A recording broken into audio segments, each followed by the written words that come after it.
This is part 2 of GS1 History Marathon, and it covers modern India from a trading company that won a battle in 1757 and was collecting a province's revenue 8 years later to a republic to a republic that had held 3 general elections by 1964. Then 12 chapters in 2 volumes. Volume 2A is the colonial state and the first response, 1757 to 1905, and comes to volume 2B is mass politics and the making of a republic, 1905 to 1964.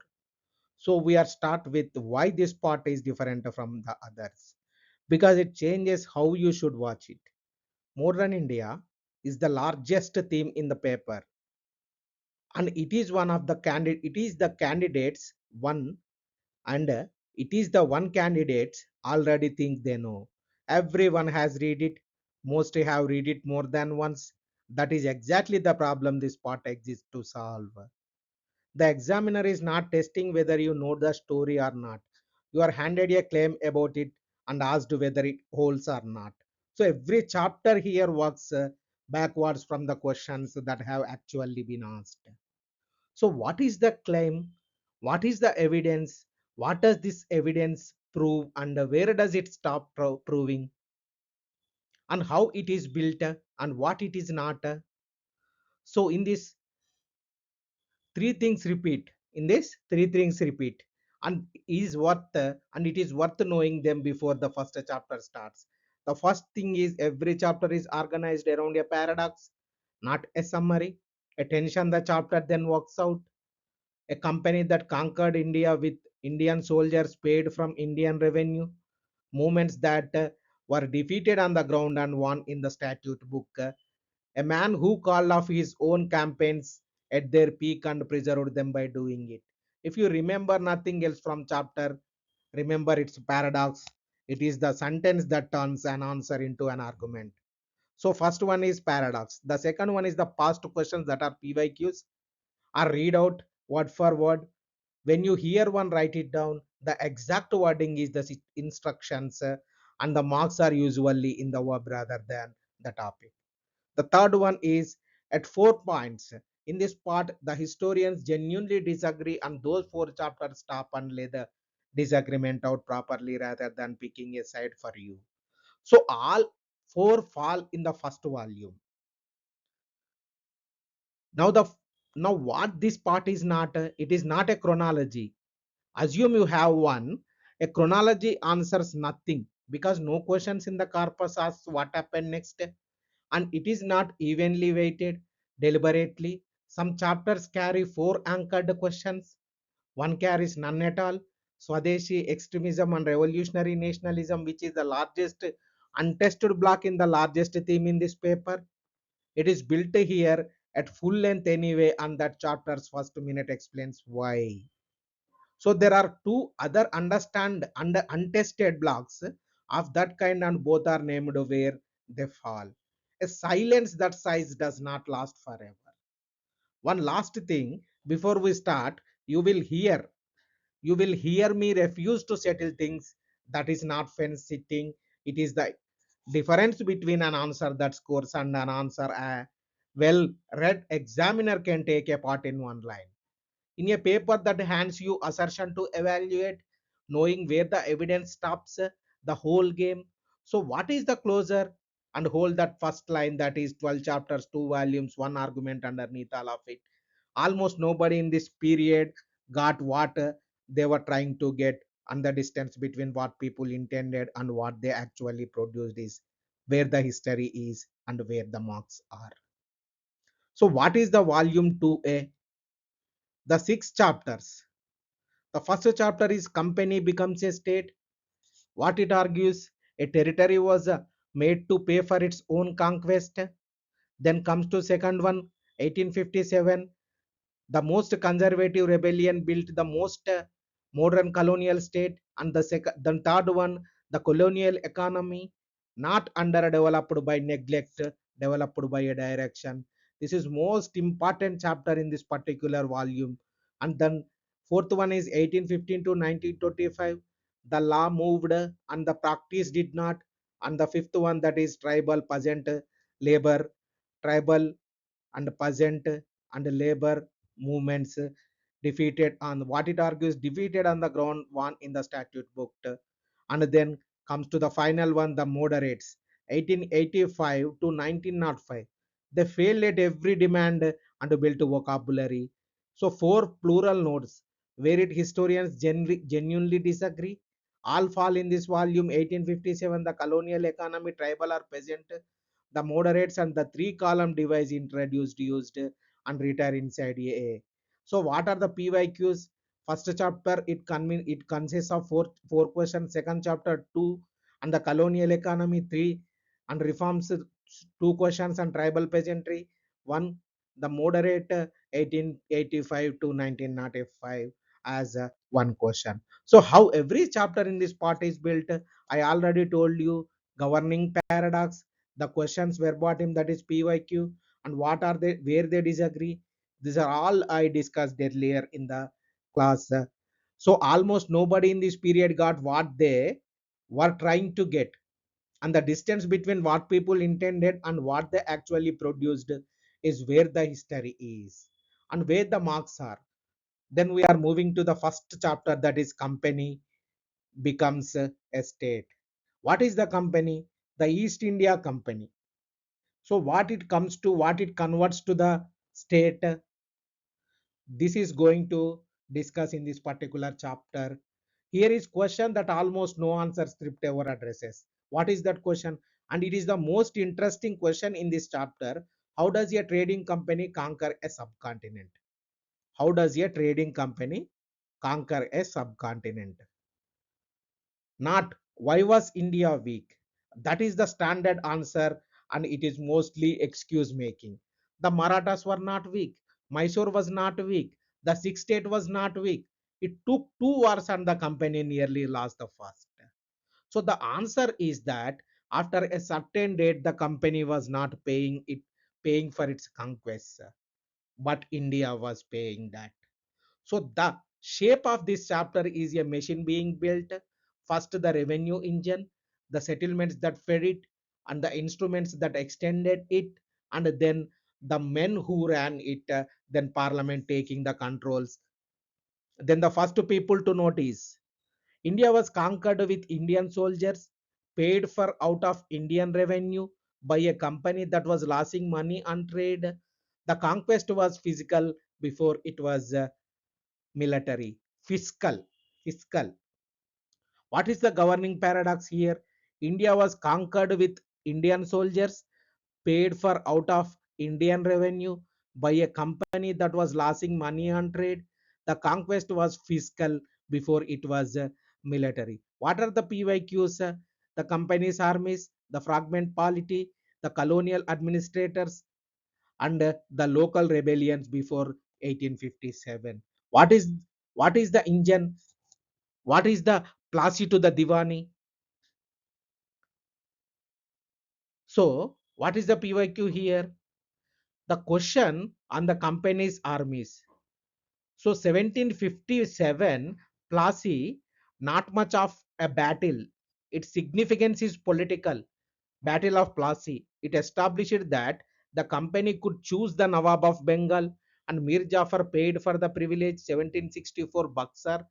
The serious one, the company defeated the combined forces of the Nawab of Awadh and the deposed Nawab of Bengal and the Mughal emperor. So Buxar, not Plassey. Buxar, not Plassey, is what settles the military question. 1765, the Treaty of Allahabad, and this is the hinge of the entire chapter. Shah Alam II granted the company, the Diwani, the right to collect the revenues of Bengal, Bihar, and Orissa. This is not a conquest, a grant in Mughal legal form of an office the Mughal state had always had. Understand what that instrument does. Before 1765, the company is a business that must earn silver in Europe to buy goods in India. So after 1765, it collects Indian land revenue and buys Indian goods. with Indian money, the trade stops requiring capital from Britain, and the revenue does something else. It pays an army of Indian soldiers recruited in India, paid from Indian taxes, and that army makes the next conquest, which yields to next revenue, which pays for a larger army. So the Diwani of 1765 turned the company from a business that had to finance its trade into a state that could finance its conquests out of the territory it had already taken. After which expansion was self funding, and that is why it did not stop. That is the sentence. That is the sentence version. Then there is a dual system. 1760 to 1765 to 1772. Company holds revenue. Nawab's administration holds responsibility. So, due to this, the Bengal famine of 1770 falls inside this arrangement, because revenue holds with the company, but administration and responsibilities with Nawab. Without money, how could survive the administration and responsibility by Nawab? So, the Bengal famine 1770 falls inside the arrangement, and revenue collection was pressed through it. Warren Hastings ended the dual system in 1772 1772 by taking the administration directly, which is the company formally admitting was a government. So in 1772, Hastings ends the dual system and takes the administration, the company formally admitting it is a government. Before 1765, the company must earn silver in Europe to buy goods in India. After 1765, it collects Indian land revenue and buys Indian goods with the Indian money. So that trade stops requiring capital from Britain. So that is the thing after the Buxar and the Plassey and the Treaty of Allahabad. So then we are moving to the scene number 3, that is three settlements, one purpose. So the Diwani of 1765 turned the company from a business that had to finance its trade into a state that could finance its conquests out of the territory it has already taken. After which expression was self-funding, and that is why it did not stop. So again I am repeating, the Diwani of 1765 turned the company from a business that had to finance its trade into a state that could finance its conquests out of the territory it had already taken. So after which expansion was self-funding, and that is why it did not stop.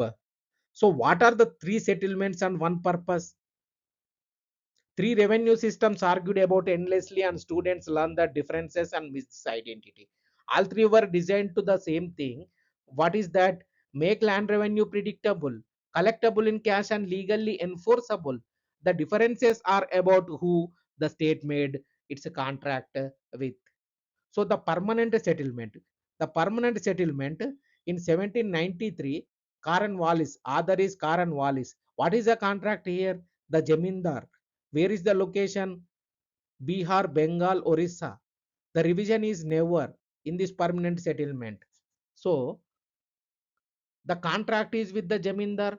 As far as permanent settlement is concerned, 1793 Karanwalis in Bengal, Bihar, and Orissa.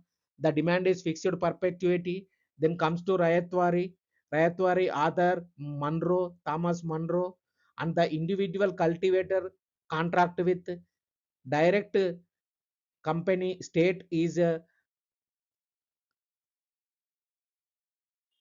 individual cultivator, company targeted individual cultivator.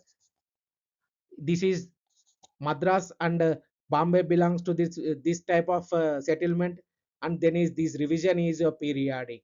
So and comes to Mahalwari, this is 1822. Other is Holt to Mackenzie report, contract with the village state body. So then this is northwestern provinces Punjab, and revision is periodic. So now the two features that matter more than any of those difference, that is cash and inflexibility. The demand was in money, not grain, which forced the cultivator into the market, and when the crop failed into the money lender's hands. And in most systems, the demand did not fall when the harvest did, and enforceable title land could now be sold for arrears. The single legal fact is that mechanism behind almost everything in the chapter on tribal and peasant resistance. Peasant resistance, the transfers to outsiders, the dikus, and behind the dispositions of the talukdars you will meet in 1857. So one fiscal point belongs here rather than to the economic chapter. The permanent settlement fixed the demand permanently, and the price level did not stay fixed. Over the 19th century, the government's real income from Bengal fell in value while the Jamindar's margin rose, which is why the company never repeated the experiment anywhere else. So here we understand the two features that matter more than differences, that is cash and that is enforceable title. What is the cash? The revenue collection in the form of cash rather than kind, and enforceable title land saleable for arrears, the mechanism behind the dikus and dispossessed talukdars. Then we are moving to scene number 4, that is the instrument of expansion. What is the instrument of expansion? In this we consist three elements, that is subsidiary alliance, the residency, and the doctrine of lapse. So what are these subsidiary alliance? Wellesley instrument this is. And Hyderabad was the first to accept it, that is subsidiary alliance in 1798. What are the terms under this subsidiary alliance? The state accepts a British force stationed on its territory, pays for that force, surrenders its foreign relations, and accepts a British residence at court. In exchange, it gets protection, including in practice protection against its own subjects, and there is the paradox again in a second form. So comes to the subsidiary alliance. Subsidiary alliance is Wellesley instrument, and signed was first one Hyderabad in 1798. Under this, British force stationed and paid for that, and foreign relations surrendered to the British, and resident at court of the particular signed princely state. Then arrears paid in ceded territory to the British. The state paid for the army that subdued it. Exactly the logic of Diwani applied to territory the company had not conquered. And when a ruler fell into arrears, which the arrangement made likely because the subsidy was set high, territory was ceded to cover the debit. Subsidiary alliance was a mechanism for annexation by installments, and it looked like a treaty the whole way. But comes to the second one, that is residency. Residency, the formally an ambassador, in practice supervises succession expenditure and appointment, and hollows the state out from inside, leaves the throne visible. So the residency, under the residency system, a British resident at court of the particular signed princely state. Formally, he is an ambassador, in practice supervising succession, expenditure, and appointment. It hollowed out the state from inside while leaving the throne visible, which is why the rulers you meet in 1857 had grievances so specific and so personal. The third one is doctrine of lapse. The doctrine of lapse allows its application of an existing claim where a ruler died without a natural heir. The company refused to recognize adoption and took the state. Satara, Jhansi, Nagpur, and note the target here is adoption was a normal and religiously sanctioned practice. So the doctrine did not merely take states, it declared an Indian legal custom wide. The wars named not narrated here. Mysore, four of them to 1799, the Marathas, three to 1818, Sindh, 1843, the six, two between 1845 and 1849, that is Anglo-Sikh War number 1, 1845, Anglo-Sikh War number 2, 1849. After 1849, there is no Indian power left that can fight company in the field. which is why what happens in 1857 becomes from inside its own army.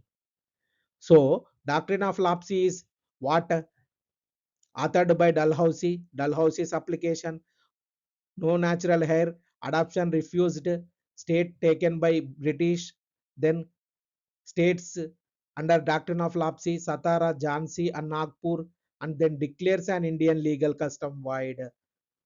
So annexation install by installments, and it looked like a treaty that the whole way the wars named here Mysore 477 three four wars, Anglo Mysore war number 1 2 3 4 1799, Maratha 3 wars, Sindh 1843 6 etc., which is why 1857 comes from inside own army. Then next scene, that is the men who ran it.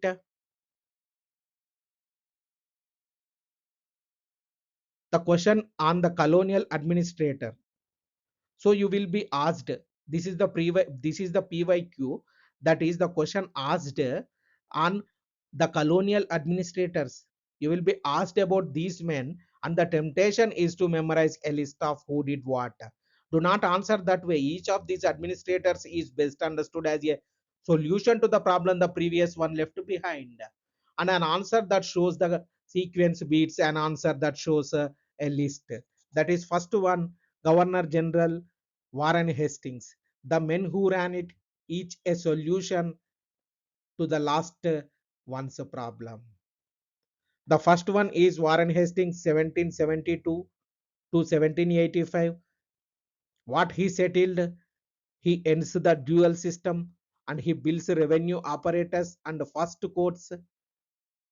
Impeached in Britain, conduct in India could be judged at home. He ends the dual system and takes the administration, builds the revenue apparatus and the first courts, impeached in Britain afterwards, and the impeachment matters as an idea. It established, however, imperfectly, that conduct in India could be judged in Britain. The second one is Cornwallis under 1786 to 1919, 1793. Under his under his under his authority, permanent settlement, then revenue and judicial functions separated, codification of 1793, and closes the higher posts to Indians and the early Congress grievance. Then comes to Wellesley. What is Wellesley done in 1798 to 1805?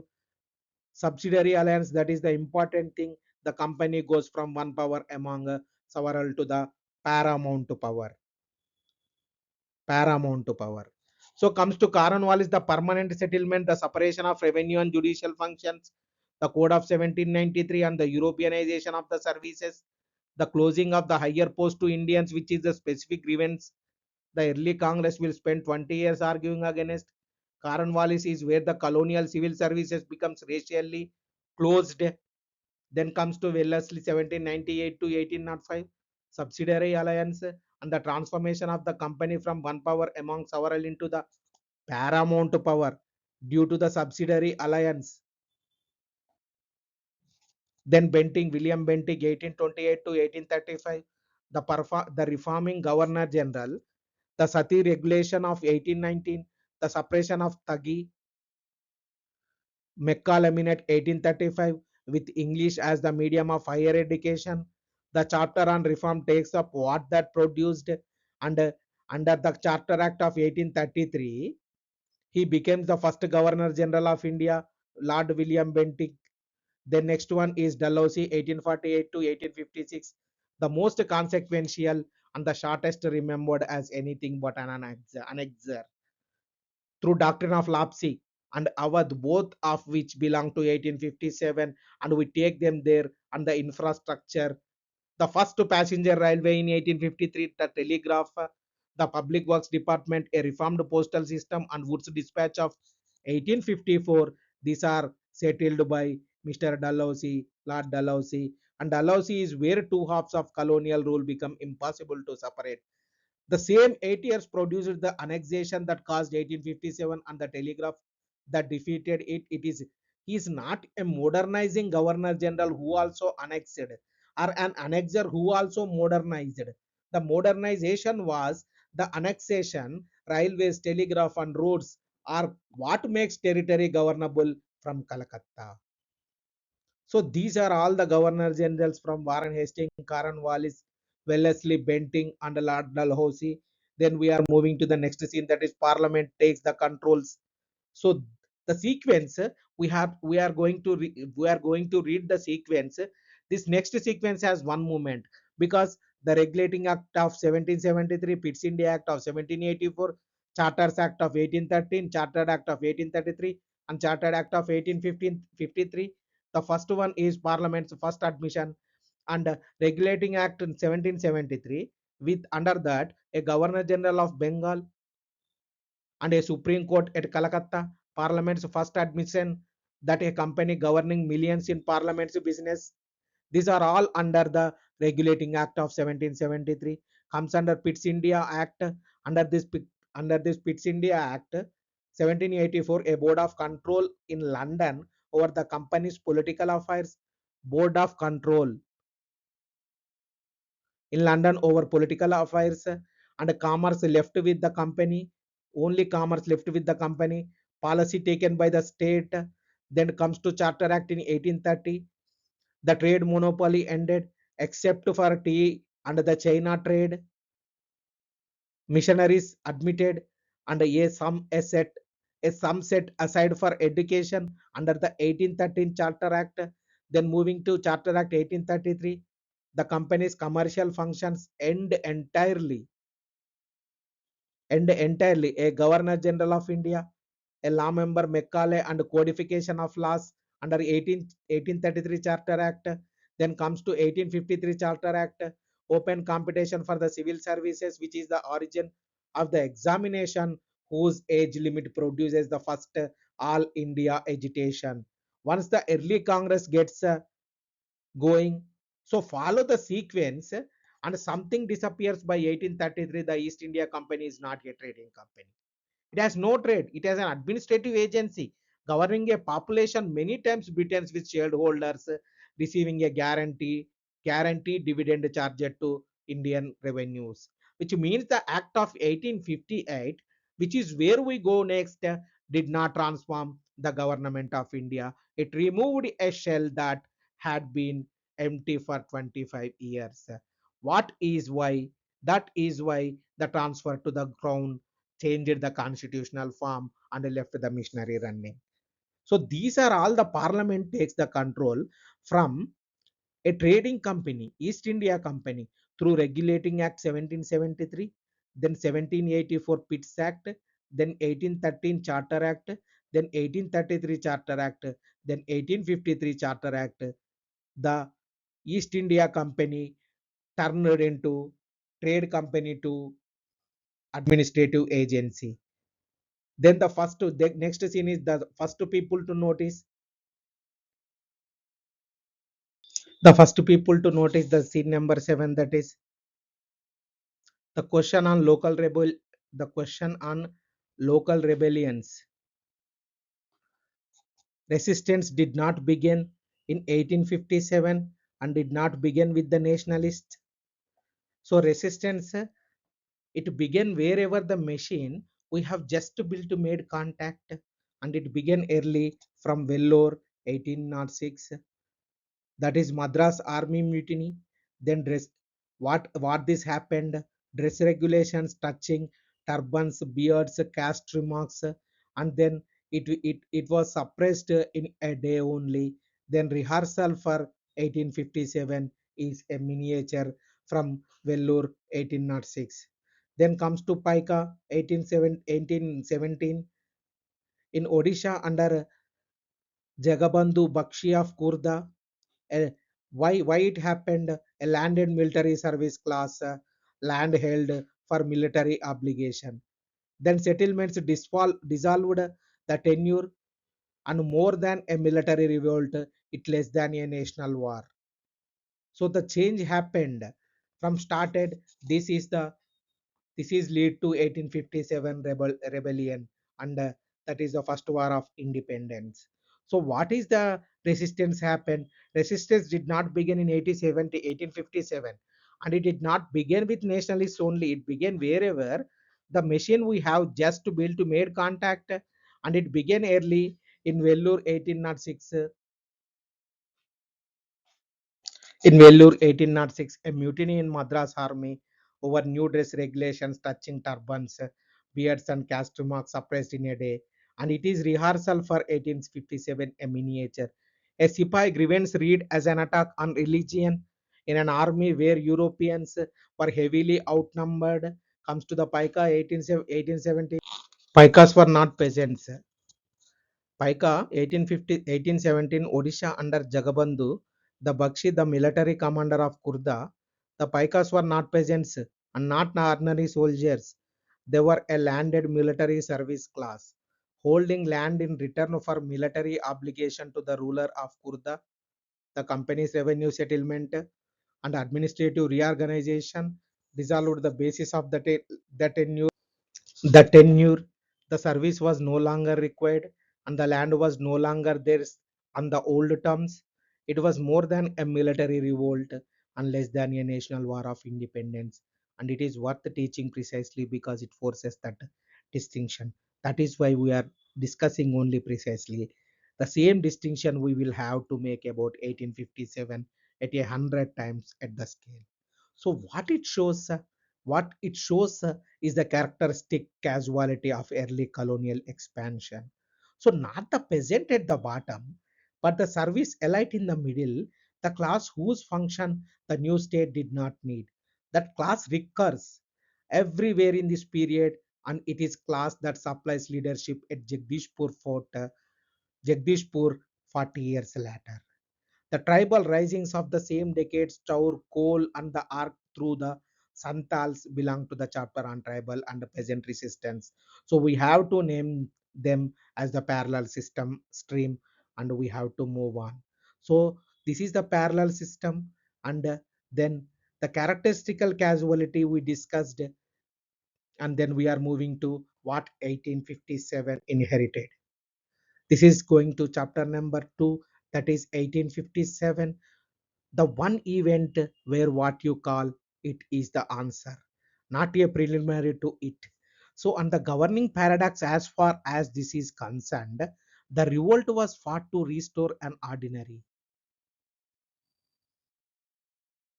order that has already the revolt was fought to restore an order that had already ended, and it is produced the modern colonial state it was meant to prevent. So by 1856, the machine is complete. A revenue system reaching every cultivated acre, an army of Indian soldiers paid from Indian taxes, a dispossessed service elite across northern India, a displaced land holding class, an artisan and handloom sector under heavy pressure. The colonial economic chapter takes that argument and critiques properly. So lines railways and telegraph lines, a civil service close to Indians at the top, and the company and a company that has not traded in a quarter of century. Every single item on the list appears in the next chapter as a cause. A trading company acquired a subcontinent by discovering that a territory can be made to pay for its own conquest. That is the whole method, and it works right up to the moment it does not. So, because the same logic that made expansion self financing also made the Sipai the load bearing element of the entire structure. So, they built a state that ran on Indian money and Indian soldiers with Indian money, and then were astonished when the Indian soldiers noticed.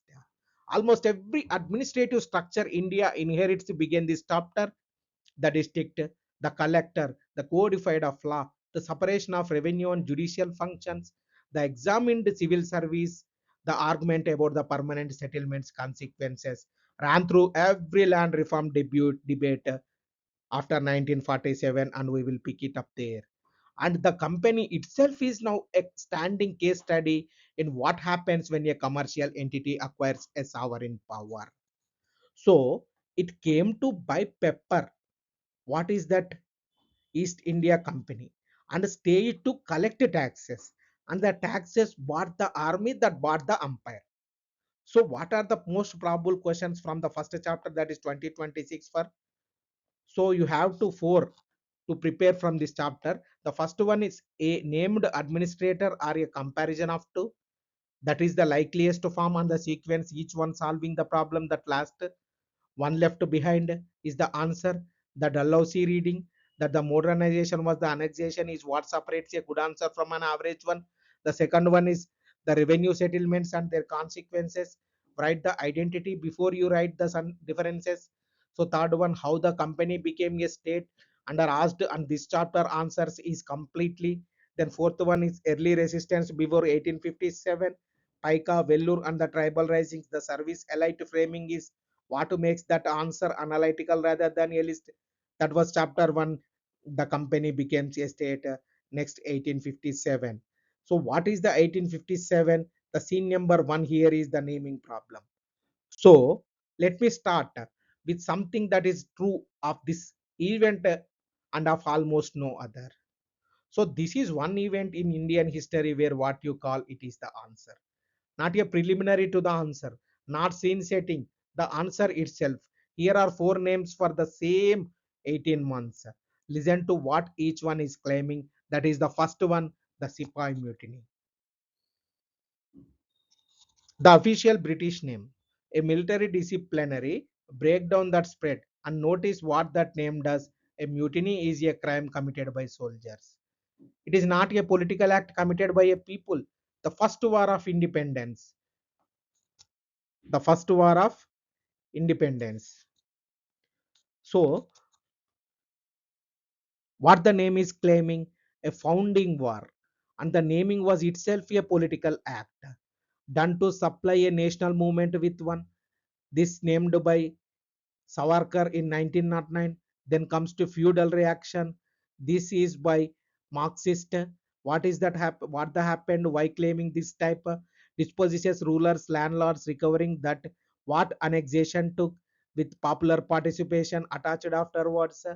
So after the first war of independence, then the first war of independence, the name Savarkar gave it 1909, half a century after the event, and the naming was itself a political act. It was done to supply a nationalist movement with a founding war.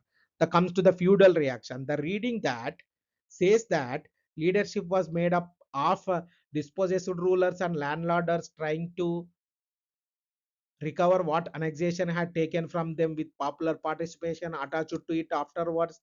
Then a cluster of local rebellions. The reading that a cluster of local rebellions, the reading that say there was no single event at all, that what happened in Awadh, in Rohilkhand, in Bundelkhand and in Bihar were different risings with different causes that happened to overlap in time. So both of the question this paper has asked on 1857 are asking you to choose between those, are better to say what each one gets to write. So here is how the chapters works. We build the evidence first for six scenes, then we judge it in the last one. So you do not pick a name in your introduction and end one in your conclusion. I'm telling you to while you are writing an answer. Then what is the paradox here? The revolt was fought to restore an order that had already ended, and it produced the modern colonial state it was meant to prevent. So then we are moving to the naming problem, four names and four claims. Why? British clarify that British announced this is Sipai Mutiny, and Savarkar named it as First War of Independence. Marxists named it as feudal reaction, and local and Cambridge named it as a cluster of local rebellions. Then we are moving to scene number 2, that is four streams of cause and why they all arrived at once. What are the causes? Political, economical, economic, and military, social, and religious. These are the causes. Before the list, the organizing point, because the list on its own is worth very little. Every cause you have learned is real. The question is not which one caused it, it is why they all arrived at the same point. And the answer to that is Dalhousie, whose 8 years compressed a generation of change into less than a decade. Comes to political subsidiary alliance, doctrine of Lapse, Satara, Jhansi, Nagpur, taken by British, and Awadh annexed in 1856. So comes to the Awadh is the one to get right, and it is stated wrongly almost everywhere, including in material, including that. So what is Awadh? Awadh was annexed under the doctrine of Lapse for misrule and for the absence of an heir. That sentence contains three claims and it manages to wrong about the relationship between them. Lapse applies where a ruler dies without a natural heir and the company refuses to recognize an adoption. Wajid Ali Shah was alive, he was deposed, not succeeded. Lapse has nothing to do with Awadh. Awadh was annexed on the stated ground of misgovernance. Under a subsidiary alliance relationship that has already run for decades from a distant dynasty that had been consistently loyal. So misgovernance is pretext and do that and do not let that correction pass as pedantry because the difference is the whole point. If Awadh has fallen to lapse, the lesson to every other prince would have been adopt carefully a rule you can plan around. Because it fell to judgment about misgovernance delivered against loyal ally, the lesson was something else entirely. Loyalty bought nothing, and the standard could be set after the fact. So that is the difference between a rule you can plan around and a power you cannot. And it is exactly why Awadh's talukdars and Awadh's sipais behave in 1857 the way they do. Then comes to economic, what are the economic causes? Settlements disposes in talukdars, pressure on artisans and handloom production, and court patronage destroyed when the courts fail. So revenue settlements that disposes of the talukdars, the pressure on artisans and handloom production, the destruction of court patronage when the courts fail, all of that belongs to the economy chapter, and I will do it properly there and with the argument and it is critics. But add one piece that chapter does not carry. Our dispossessor talukdar are the Sipai's own landlords and often their own families. That is how a military grievance and an agrarian grievance stop being two things.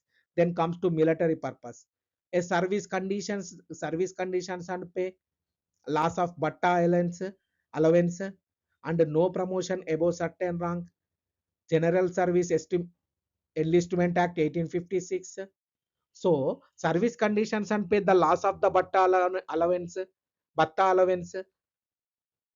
on foreign service, almost no promotion above a certain rank whatever the ability. The General Service Enlistment Act of 1856 requiring service overseas, which for many high caste sipais carried a real cost at home. And comes to the ratio, and the ratio, a very small number of European troops holding a very large sipai army. I'm giving you that qualitatively on purpose.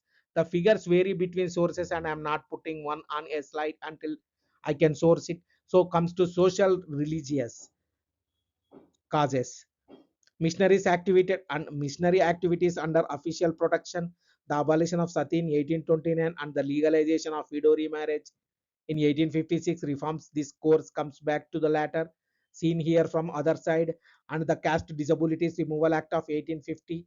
You will also see it called Religious Disabilities Act. The official short title is the first one, that is Abolition Act. It allowed a convert.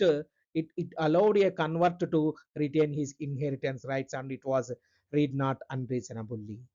So as the state putting its thumb on the scale, so the greased cartridge which is not cause and it is not trivial either.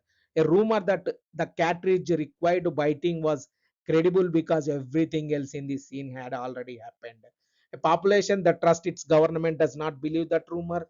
So that is what a trigger is, the thing that is believed because of everything before it. The trigger is the greased cartridge.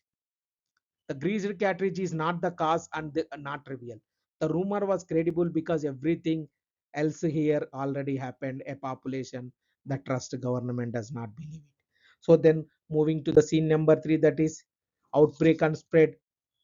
29th March 1857, Barakpur, Mangal Pandey isolated, put down, and hanged 10 days later on 8th April. 10th May 1857, Meerut, the Sepoys break out, release their imprisoned comrades and march overnight for Delhi. 11th May, Delhi and Bahadur Shah Jafar is proclaimed emperor. Now the analytical point here is which most answers miss entirely. That march to Delhi is the single most important decision of 1857, and it was taken by Sipais with no plan. By going to Delhi and proclaiming the Mughal emperor, they converted a mutiny into a claim of sovereignty. So because now there is a throne, a proclamation and a court, however hollow, the British understood that instantly, which is why Delhi was the priority and why its recapture in September effectively decided the war. And it tells you something about the revolt's imagination that is worth holding on to. The alternative to company rule that it could name was the order the company had displaced. The geography, the though of the Awadh, Rohilkhand, Bundelkhand, parts of Bihar, and the geography of Paita, Bengal, Madras, Bombay, and Punjab, where the recently annexed Sikh soldiery fought for the company against the Sipais who had defeated them 8 years earlier. The scene number 4, that is the leaders and the objectives problem. The 7 centers and the men and women who held them: Delhi, Bahadur Shah Jafar in name, Bakht Khan in practice, Kanpur Nana Sahib denied his adoptive father's pension, and Tantia Tope, Lucknow Begum Hazrat Mahal, and Birjis Qadar in whose name she acted, Jhansi Rani Lakshmi Bai, whose adopted there the company had refused, Bareilly, Khan Bahadur Khan, Jagdishpur Kunwar Singh, a Jamindar of about 80, Faizabad Maulvi Allah Ahmadullah Shah. Now you have to read the list for that what each of them actually wanted, because the pattern is uncomfortable from the nationalist reading. So Nana Sahib wanted his pension, Lakshmi Bai wanted her adoption recognized, Hazrat Mahal wanted Awadh restored, Kunwar Singh wanted his estate. Those are not the demands of national movement. They are the special, they are the specific claims of specific people against specific acts of disposition, and every one of them was a claim the company had created. But do not stop here, because the other half is equally true. So they were fighting the same enemy at the same time, and they knew it. Bakht Khan came to Delhi from Bareilly. Tantia Tope campaigned across 3 regions. Proclamations were issued in Jafar's name across an enormous area, and the Ajamgarh proclamation attributed, and I am giving it to you as attributed, makes an argument about the ruin of every Indian class. Landlords, merchants, artisans, public servants, and it addresses them together. Whether the constitutes a common political program is a question we settle in the last scene. So what is certain is that it constitutes something more than a mutiny. So one more on Lakshmi Bai, and this handles her without a separate chapter. Her historical importance is genuinely double. She defended Jhansi and died in the field at Gwalior in 1858. That is the fact, and the nationalist memory did something to the fact. It converted a local succession dispute into enduring symbol of anti-colonial courage. Shudra Subhadra Kumari Chauhan's poem, and then 85 years later, the Indian National Army naming a women's combat regiment after her. Watch the transformation, because it is the clearest available example of how the memory of 1857 was built afterwards to the afterwards to do work in the 20th century.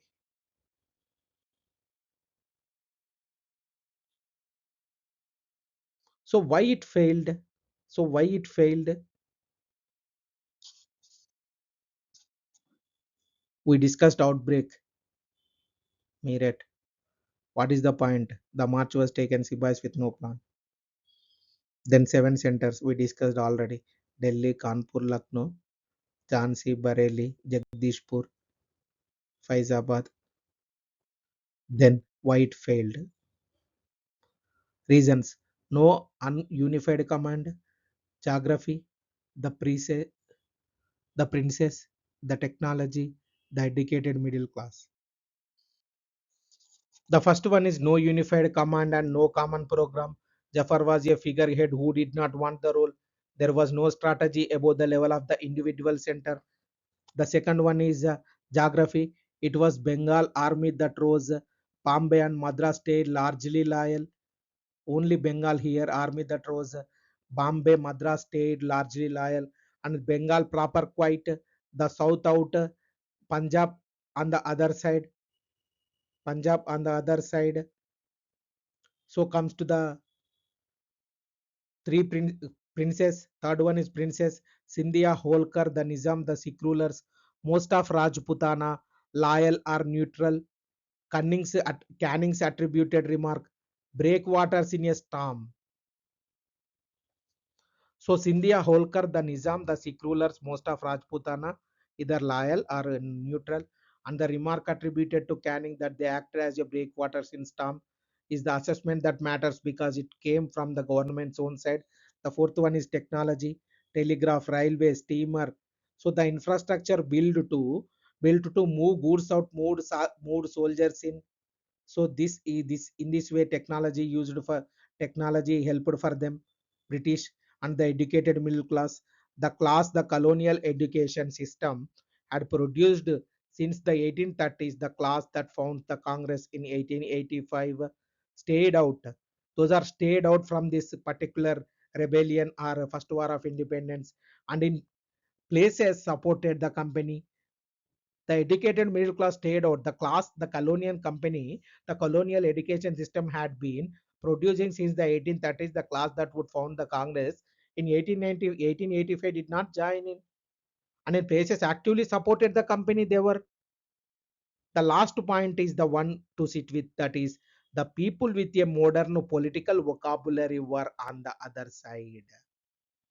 The people fighting had an older vocabulary. So that is not moral judgment about either. This is the reason the revolt could not become what the nationalist reading needs it to have been. So then we are moving to the next scene, 1858, what the revolt produced. The last and the settlement that followed reshaped the Indian state more thoroughly than any Indian action before 1947. That is the Government of India Act 1858. What was done? Which cause it answers? What was done actually? Company abolished. Secretary of State for India with a council established. Governor General becomes Viceroy. And then what? Which causes it answers? Constitutional reform. After 1858, every item is a concession to cause. So then proclamation of 1st November 1858, no further annexation. Treaties respected, religious non-interference, and impartiality in employment. This proclamation in 1st November 1858. Annexation, princess religion, which cause it answers. Due to annexation, princess religion. Then comes to army. European proportion raised and held by policy. Artillery in European hands. Recruitment shifts to the regions that stayed loyal. So the Sipai army itself, which cause it answers. The Sipai army itself. Then martial races.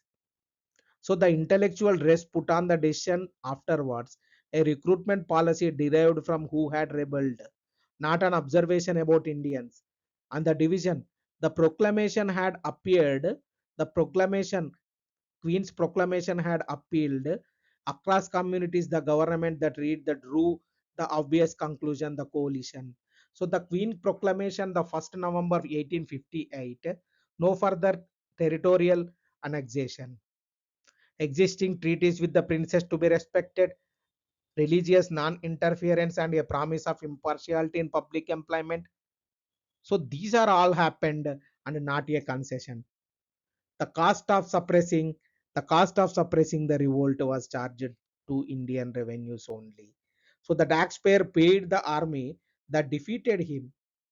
So the defeated on the ground, conceded in the settlement, the colonial state did not respond to argument.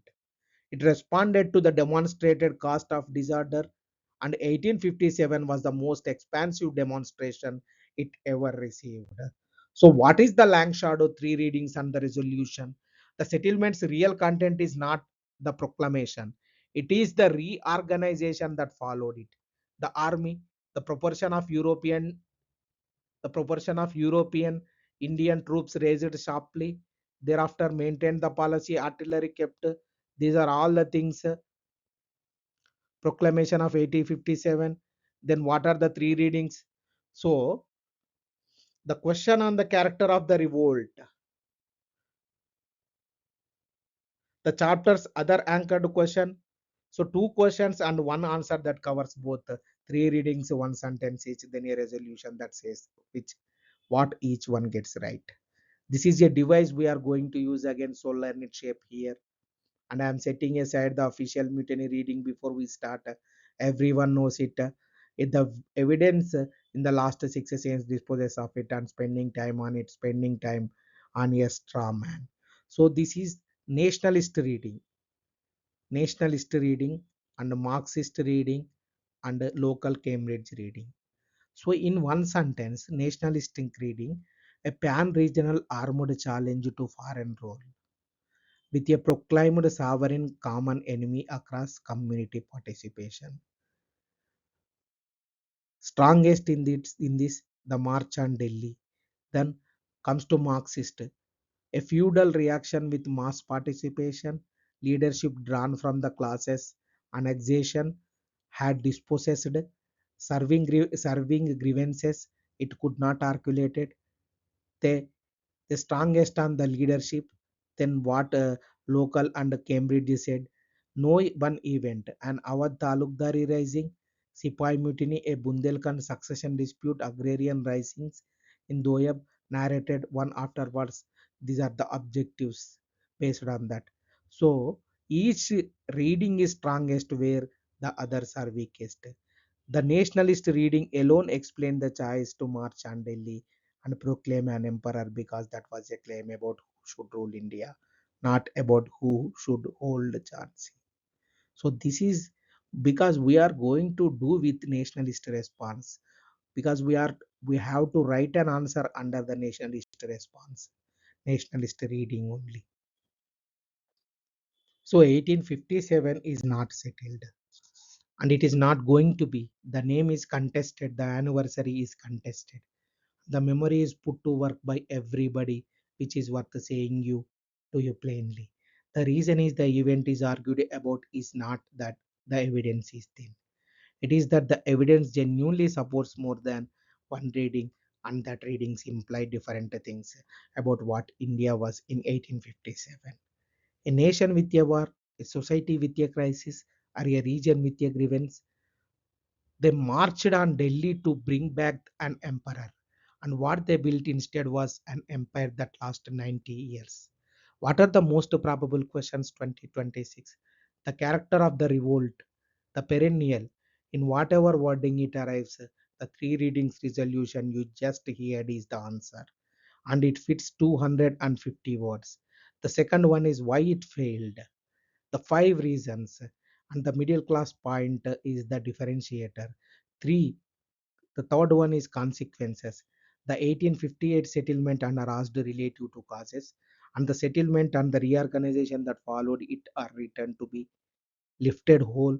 The army reorganization material is the part almost nobody write. The army reorganization. Then fourth one is 1857 in nationalist memory. How event was used afterwards. The four names from the opening of this chapter plus the Lakshmi Bai. And this is the chapter 2. Next, the machine that all of this was built to feed, and then argument how much it took. So the third one is third chapter is important one, that is colonial economy. Colonial economy. So what is the question? So the colonial economy, three claims held apart, that is drain, economical drain, in the deindustrialization, commercialization without benefit. What is the governing paradox? The most heavily railway connected economy in Asia was also the one where grain moved out of districts that were starving. Integration was the mechanism of the famine, not its absence. What are the PYQs? The drain of wealth, deindustrialization, and industrial revolution, and the spot in famine since the mid 18th century. So, what is the drain? I went to start with the exam, not the history. Because on this topic, the exam is where people lost marks they have already earned. Every question this paper has asked on the colonial economy in 13 years. 2014, 2017, 2022 on the world history side, then 2024 is an evaluate question. Not describe the economic impact of British rule. The papers ask you to wait something. And the commonest way students lost marks here is not ignorance. It is writing a list of injuries when the question asked for a judgment. So here is the reframe and it governs the whole chapter. The question is not was the colonial economy bad for India. Everyone writes that the question is bad how? Because there are three different claims hiding inside the sentence. They are not the same claim, and this is the part that matters. They are not equally well evidenced. Drain, drain. Wealth left the country without a return flow. Deindustrialization. India's manufacturing base was destroyed, not merely overtaken. Commercialization without benefit. Agriculture was pulled into world markets, and the cultivator did not capture that again. All these part, whole hold these three parts, three apart most answer, mash them into one grievance, and an examiner can tell you. The most heavily railway connected economy in Asia was also the one where grain moved out of districts that were starving. Integration was the mechanism of the famine, not its absence. Everything that follows is a variation on that. The colonial economy was not underdeveloped through neglect. It was developed in a particular direction, and the direction is the argument. So, what colonial economy actually means? One structural idea, and the rest of the chapter needs it. A colonial economy is not a poor economy, it is an economy organized for someone else's benefit. And the organizing is done through perfectly ordinary instruments: tariff, currency, railway freights, rates, land revenue, nothing exotic. That is exactly what makes it hard to see. The hard to prove. The three instruments here is named once so you can cite them. Trade policy. Trade policy. Free trade imposed one way, protective tariffs at the other end. Fiscal policy, land revenues as the state's principal income, fixed in cash, inflexible in bad years. And monetary and freight policy, the rupees exchange value and the railway rates, both set with the export trade in mind, and a formulation worth stealing for an introduction. India was not left out of the world economy. India was inserted into it on terms it did not write. The scene number three, that is the drain, the fight over the numbers. So the mechanism first we are going to the question on the drain. So the mechanism first, because this is the thing most students cannot do. Anyone can say drain of wealth. Almost nobody can say how. India ran export surplus for most of the colonial period. It sold more abroad than it bought. And in an independent country, the surplus comes home as gold, a foreign exchange, or investment. In colonial India, did not did not the earnings were retained in London. The Indian producer was paid in rupees equivalent out of Indian tax revenue. So Indian exports goods and was paid its own taxes. That is the drain. It is not a metaphor, and it is not theft in the ordinary scene. It is an accounting arrangement, and that is precisely why it could last 170 years without anyone having to steal anything. The named components for your answer body: home charges, India office establishment costs, pensions and furlough for European official, guaranteed interest on railway capital, and military expenditure include campaigns fought outside India. So now the numbers, and this is where the device comes in. Listen to the shape because we use it again. So name the reading. The nationalist account gives you a figure. Utsa Patnaik 2017 about $44.6 trillion or 9.2 trillion pounds. for 1765 to 1938. Export surplus earnings compounded forward at 5%. So name the rival, the revisionist account associated with the Tirthankar Rai. That number is a rhetorical object, not a measurement. The compounding rate is arbitrary. The quantity being measured cannot be defined, and the total exceeds India's entire output over that period. So now name what each one cannot explain. What is beat that stops is sounding evasive. So what the big number cannot explain, it is worth more than a decade of British international output. So why does Britain's economy not look like a country to receive it? So what critics cannot explain away is Patnaik's other figure, the uncompounded one.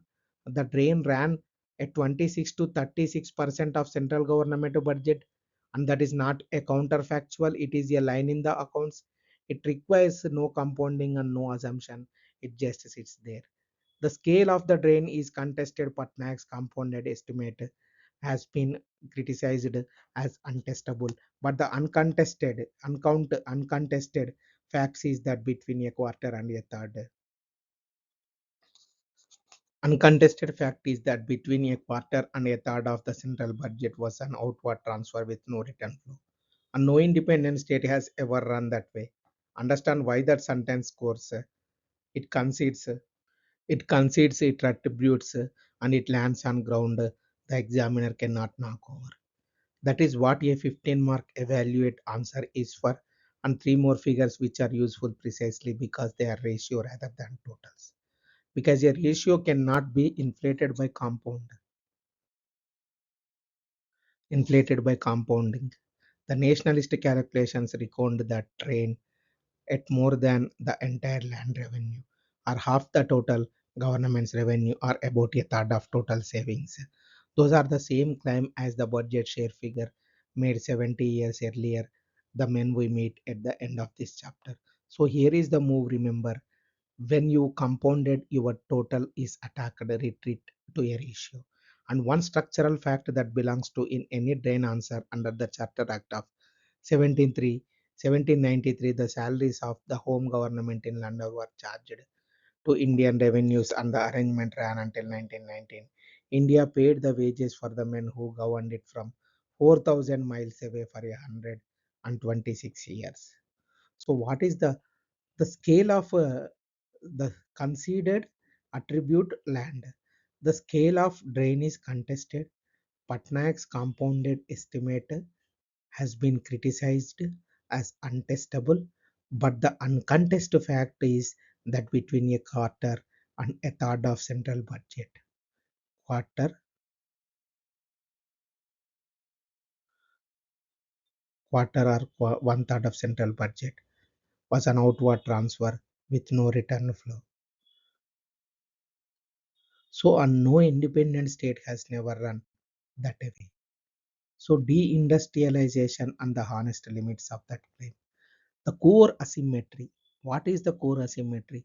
Indian cloth entering Britain met heavy duties. British cloth entering India met almost none.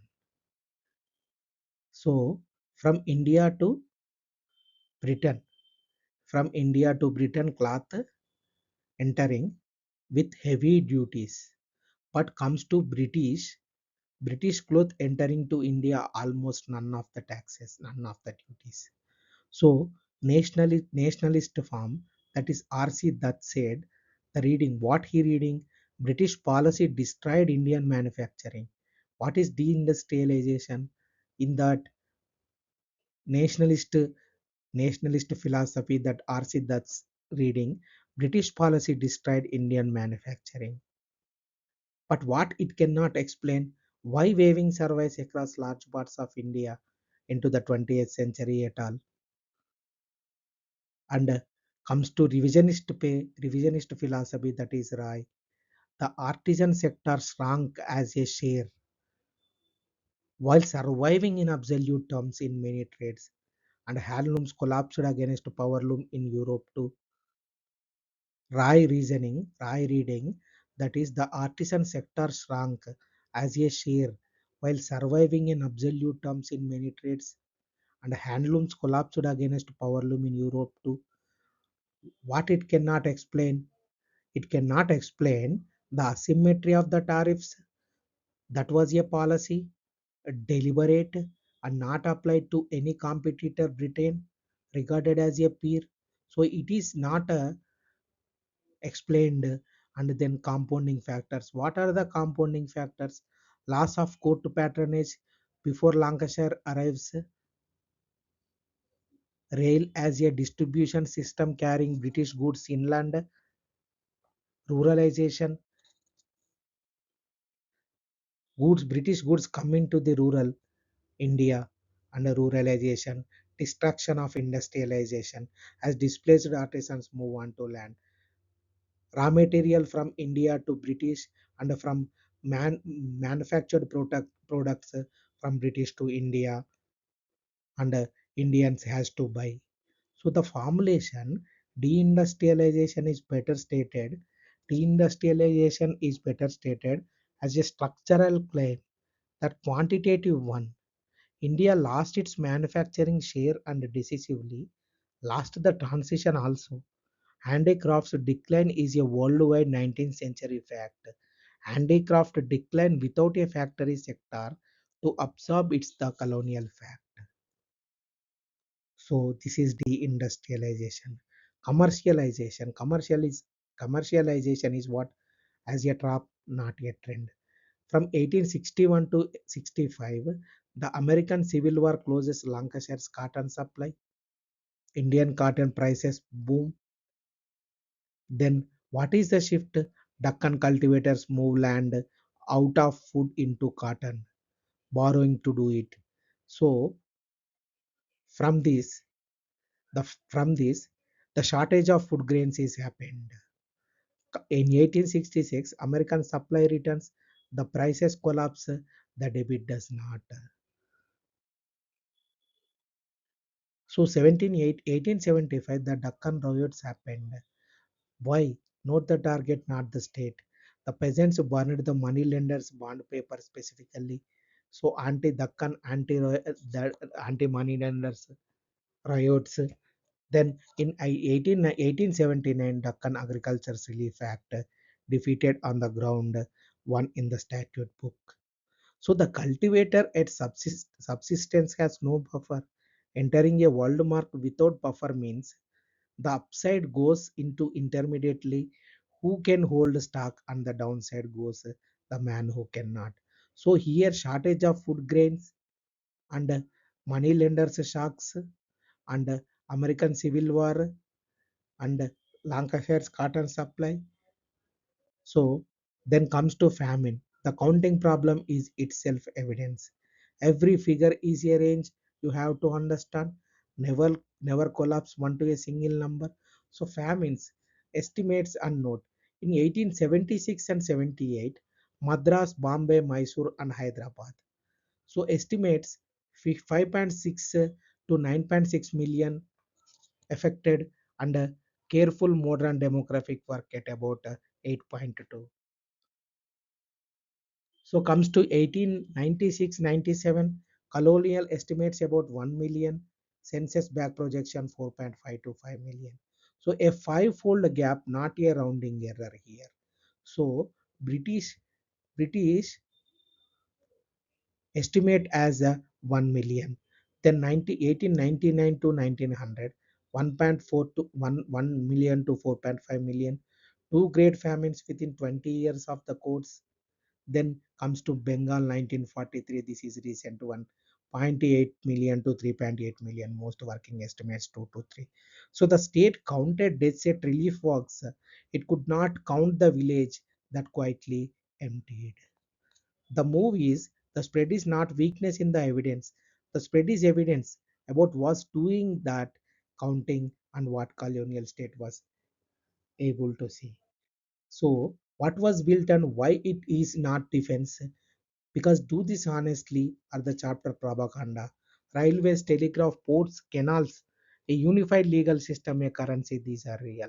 So what was built, what it was oriented towards? Trunk railway lines. Why trunk railway? What was built? Trunk railway lines. Why? Because it was built port to hinterland, not region to region. Port to hinterland, hinterland to port. So raw material, raw material transportation to ports, then ports to return. So the freight rates, favored raw material moving out and manufacturing moving. So canals, irrigated commercial crop districts first, then reframe. The question is never where infrastructure was built. The question is never whether infrastructure was built. It is what the infrastructure was oriented towards. So there was a development without there being growth for Indians. The economy was modernized. The modernization was not for them. The modernization was for British to transportation of materials and work for colonial colonial government. So Madison Committee, the two numbers and which of them is weak? What share of world output from 1700 to 1950? The figure everybody quotes on the weaker of two, that is 24.4% to 44.2%. The per capita income 70, 100, 1870s, 1915, 1990. International dollar income per head in 1870 was below its 1700 level. So $550 to 533, then moved to 619 US dollar. Then what is the total movement across 250 years? 12.5%. 500s of 1% a year. A country standing still while the world moves, not a country being overtaken. The share figure is answered easily. India's share fell mainly because of Britain. Germany and America grew explosively, and Indian output itself rose. A student who leads with it walks into that. So the per capita figures has no such answers. So then we are moving to chapter number 4, that is reform and the making of a public. What are the reforms and the making of a public? In 1815 to 1925, the paper had not asked you to describe the reform movements. It picked one man from one of two traditions. What is the governing paradox? The reform era produced a body of law that changed almost nothing. And a set of movements with no legal power at all changed how millions of people understood themselves. So PYQs, Young Bengal movement and Dijorios and Jyotirao Phule and subaltern classes. So what are the two reform traditions? Tradition one and tradition two.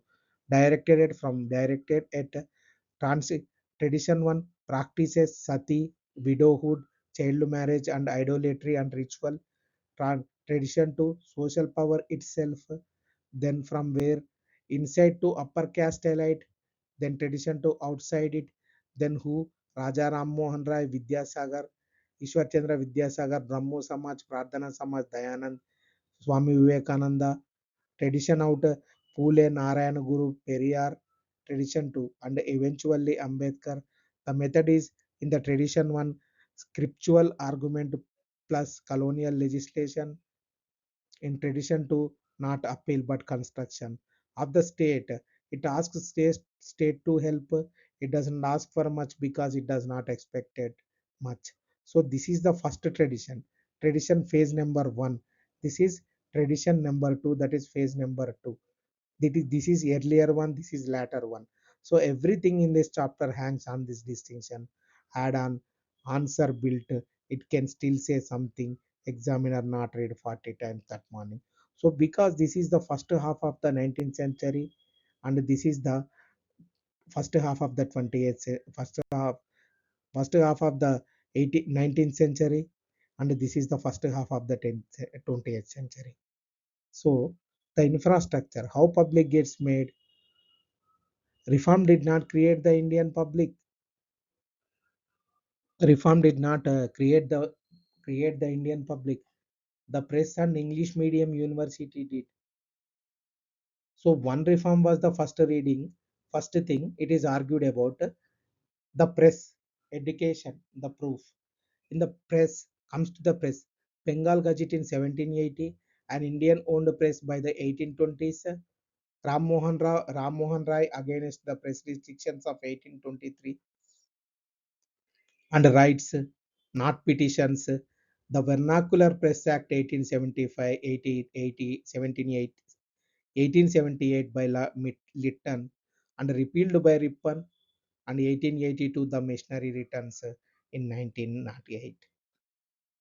So comes to education, Macaulay minutes in 1835, then Woods Dispatch 1854. This is most important one. The actual foundation is system, not a preference.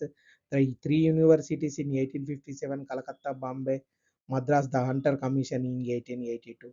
Woods Dispatch, Raleigh Commission, Sargent Committee,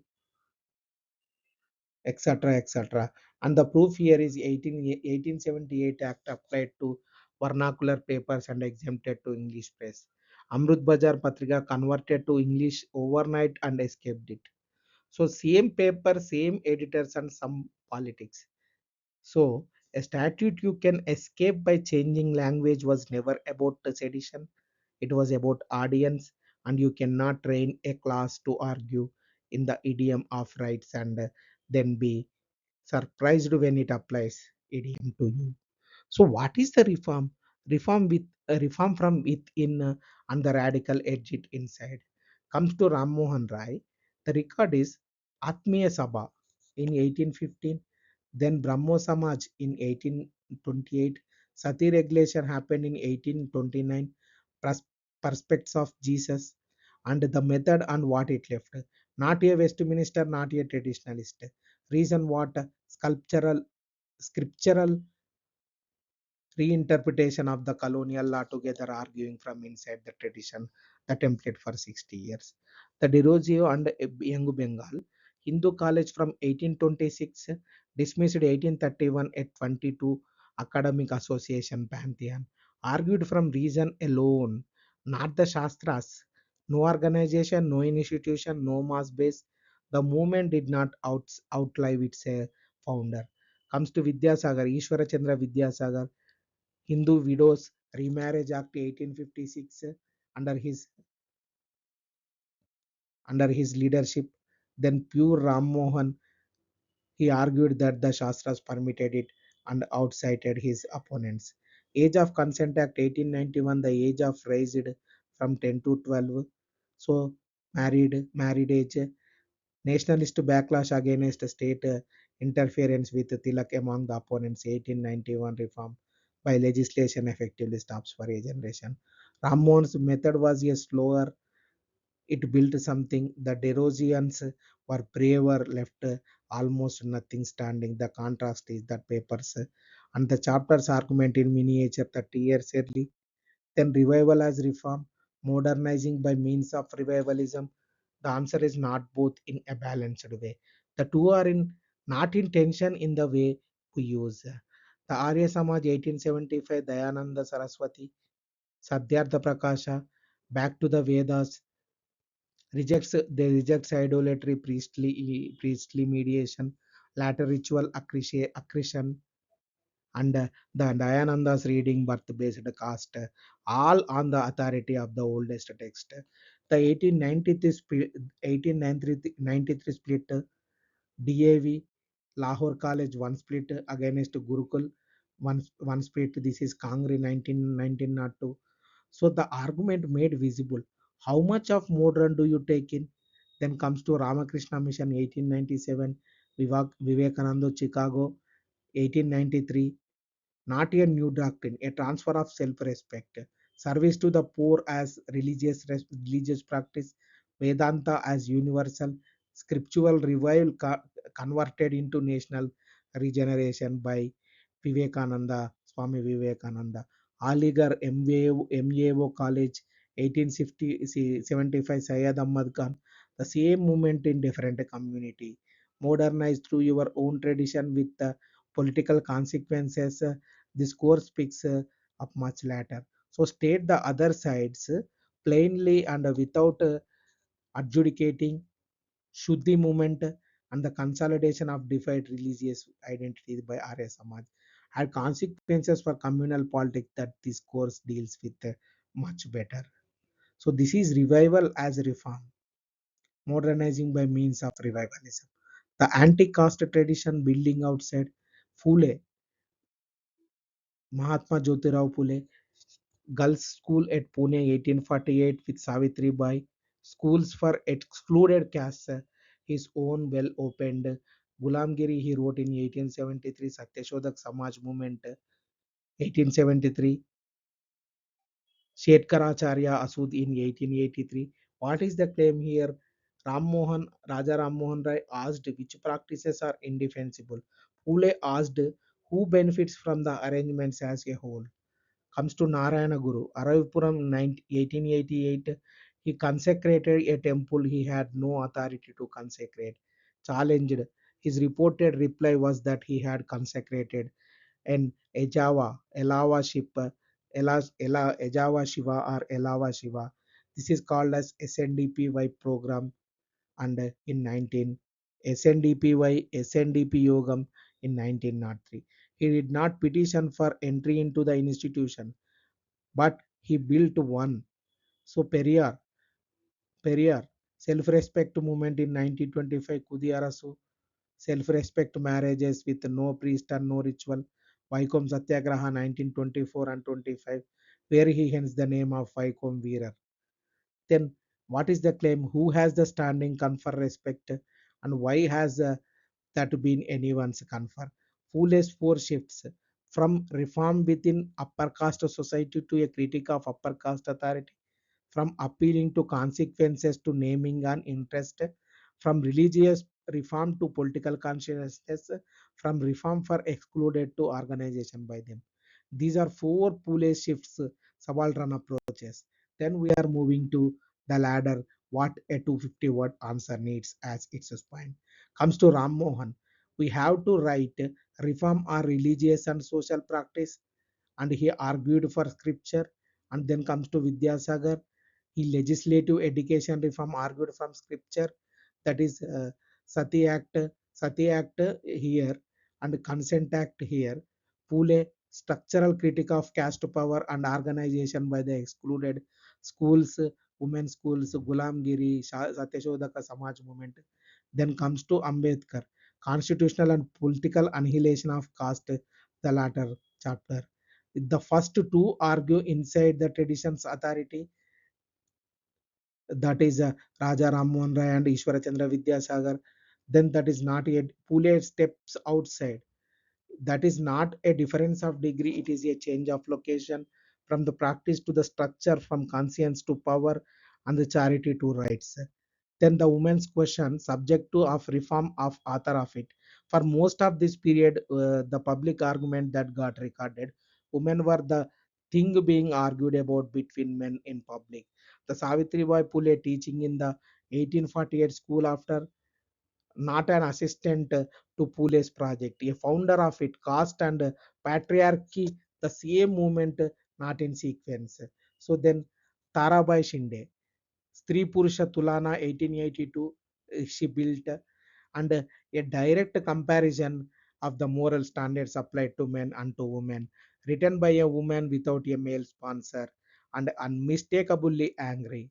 Then Pandita Ramabai, the high caste Hindu woman, 1887, Sharada Sadan 1889, an institution for widows run by a woman funded independently. The Rokeya Shakawat Hussain, Sultana's Dream, written 1908, her Calcutta School 1911, imaging the reversal and them building in the school. The contrast here is, and it is the chapter's miniature. The Widows Remarriage Act of 1856 was passed by men, argued from scripture, and produced almost no remarriages. Sharada Sadan was founded by a woman, argued from nothing but the situation and housed widows. Then we are moving to paradox. Paradox cash should score the two traditions honestly. What is one here from the legislative traditions due to reforms, reformers and reform movements? Sati Regulation Act 1829, Widows Remarriage Act 1856 happened, Native Marriages Act 1872. These are all positives, and triumphs, Age of Consent Act 1891, a real body of law at real personal cost. Then anti-caste tradition, no statute at all before the 20th century, not one, and did not one. Measure, measurable change in practice within period, remarriage is negligible in every account, age of consent barely enforced. The 1891 backlash ends reform by legislation for a generation. Comes to built legislative tradition built and the anti-caste tradition. A school in Pune 1848, a temple at Araipuram in 1888, Satyashodak Samaj, SNDP Yogam, Sat, no, Narayana Guru, self-respect to marriages, institutions that changed how millions understood its own standing. This is from Pule, this is from Narayana Guru, this is from Pule, and this is from Narayana Guru, and this is from Periyar. Institutions changed how millions understood their own standing. The main ideas are women remarriages, women education, uh, abolition of sati, and abolition of untouchability, etc. The difference is not effort or sincerity. It is that the first tradition asked the colonial state to act on society, and second acted society directly. So, in this way, we are completed four chapters till now. The chapter number 5 is tribal, peasant, and working class resistance. That is the Santal Hul.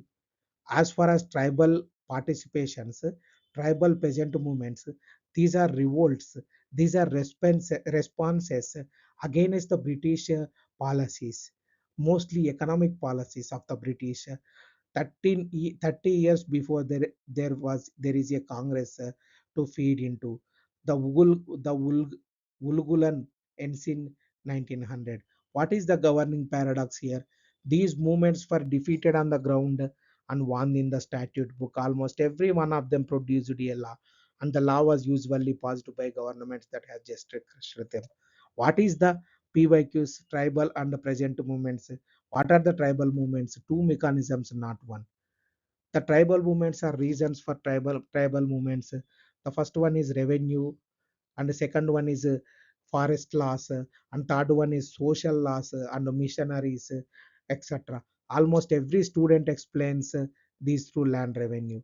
That explains perhaps half of what happened. Comes to revenue on the outsider.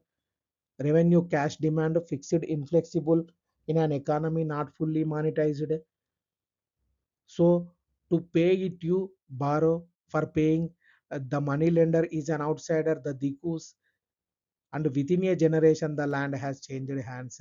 Cluster is Chota Nagpur and Santal country. So this is happened in this place exactly. And the forest laws, Indian Forest Acts 1865, 1878, 1927. Forest converted from a commons governed by custom into the state property governed by statute. So shifting cultivation becomes an offense, grazing in a privilege, firewood trespass, hunting, poaching, cluster. This is Bastar and Andhra agency traps. So with this, usually, usually tribals feel forest is their home, but due to these type of shifting cultivation become an offense, grazing is privilege, firewood trespass, these are all look like to them the tribals are uh, tribals are most angry, and then revolt happened. So colonial forest policy did not impoverish tribal communities by taking anything from them. It criminalized what they had always done. So, what is that? The colonial forest policy did not impoverish tribal communities by taking anything from them. But what happened? It criminalized what they had always done, like shifting cultivation, grazing, firewood trespass, hunting and poaching. These are all the things they had always done. But these forest laws, it will be criminalized. So nobody's revenue, nobody's land was taken, nobody revenue was raised, an entire mode of life became illegal overnight. So with that, they will properly revolt against British. So the tribal arc, what is the tribal arc and where is the place Santal and Munda? So Chawar, late 18th century, Kol 1831 to 32, Santal Revolt 1855, Munda Revolt 1899, Bumkal 1910, Rampa 1922, that is Alluri Sitaramaraju. So what is the Santal Hul in 1855, 1856? This is the tribal revolt. The rising. Sidhu and Kanhu Murmu with Chand and Bhairav, the Santals had been settled on the Damin eco because the company wanted revenue paying cultivators there. So with that, Santal Hul started. What it was within 20 years, the money lenders, traders, police, and revenue officials had taken most of the settlements gave. So martial law and considerable force. So the response here is the Santal Parganas created a separate administrative unit outside the ordinary regulations with restrictions on transfer of land to outsiders. So they crushed rising and then legislated its demands. Then comes to Munda Ulgulan 1899 and 1900. Birsa Munda Ulgulan means the great tumult. Three things at once: agrarian, erosion of Kunkatti, religious ke prophet, a millennial register, political Munda Raj. So what it was, not relief sovereignty. Birsa dies in jail in 1900, age about 25. And the response here is Chota Nagpur Tenancy Act 1908, restricting transfers of tribal land to non-tribals, recognizing Kutin, recognizing Kuntikatti rights. And again, what it was defeated and then legislated. So Birsa converted agrarian distress into a movement for cultural regeneration and political sovereignty, which is precisely what the auxiliary reading cannot accommodate because nobody in the Congress 1899 was asking for sovereignty any kind. Forest line action. Pumkal 1910, Bastar, Gundadar, Gundadur. What happened? The word means upheaval, an earthquake. Forest reservation had restricted access. Labor and produce were being extracted alongside it, spread through community networks, not formal organizations. What are the analytical points here? Not an anti-taxi revolt. This is a defense of tribal sovereignty against the conversion of forest land and customary authority into objects of colonial administration. So that is the Bumkal 1910 Bastar, Rampa 1922-24, Alluri Sita Ramaraju. Actually, what happened there? The Madras Forest Act had closed Podu across the agency tracks. The coolie labor system for road construction did the rest. A guerrilla campaign in the terrain that suited it. What is the analytical point here is contemporaneous with non-cooperation. He used the vocabulary the national movement and was reported to have invoked Gandhi, but his method was armed. So, so Serengesia 1837 Ho Kolhan Poto Ho with Berai Panduva Badai Nara Devi Sugni Bose obstructed paths attack the slopes, burning cow dung with ash and chili thrown into the defile. They won the engagement. What is the analytical point? Leadership captured by December. Potoho, Beraiho, and Naroho hanged at Jagannathpur on 1st January 1838. The Kolahan then received district administrative status, recognizing Ho self governance. What is the Rampas sentence? The Alluris movement borrowed the moral legitimacy of nationalism while using a form of resistance shaped by forest grievance and tribal geography. Both halves are true. An answer giving only one is giving the auxiliary reading or the anatomy reading rather than the evidence. Then we are moving to peasant movements. Before the Congress, what are the peasant movements? The first one is Indigo Movement 1859 to 60 Bengal. What is the farm? Planters advanced money against an unbreakable contract at a price below cost enforced by the planters' private lockup. In 1859, cultivators simply stopped sowing a strike, not a riot. What is the outcome of the Indigo Revolt? It worked. Indigo Commission 1860 and indigo cultivation in Bengal never recovered. So then Neil Darpan. What is Neil Darpan? Dinabandhu Mitra's play. It is English publisher Reva James Long was tried and imprisoned. The translation was made anonymously by Michael Madhusudan Dutt, never charged. And the outcome is the press and the theatre as an instruments of peasant movement. Then Pabna movement 1873, agrarian leagues against rack renting and illegal cesses, leagues funds legal action, and it explicits a claim to be loyal subjects demanding only their rights under the law, litigious, not millennial. So, what is the outcome of the Pabna movement? Then, the Pabna Peasant Movement, Bengal Tenancy Act 1885 happened, established, and Malabar 1921 Mapilla Movement, a tenant grievance against Jammi landlordism, tenant grievance against Janmi landlordism, running alongside Khilafat mobilization, Khilafat movement, and turning communal in its latter phase. So, what is the outcome? Teach it has hardest case, that is agrarian, anti-colonial, and communal at once. So, what is the handling note here? The Mapilla rising is contested in present day politics. State the evidence name that it turned communal in latter phase.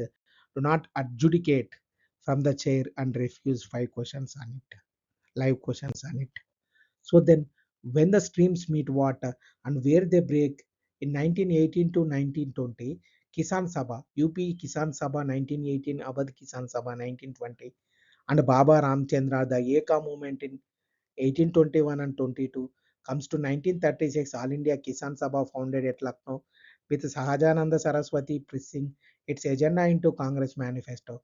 Then comes to December 1936, Faizpur, Nehru presiding an agrarian agenda, the Kisan Sabha meeting alongside, and first Congress session ever held in a village rather than a city in December 36, 1936, Faizpur. So then 1946 and 47, Tebaga movement, Bengal sharecroppers demand two-thirds crop instead of half.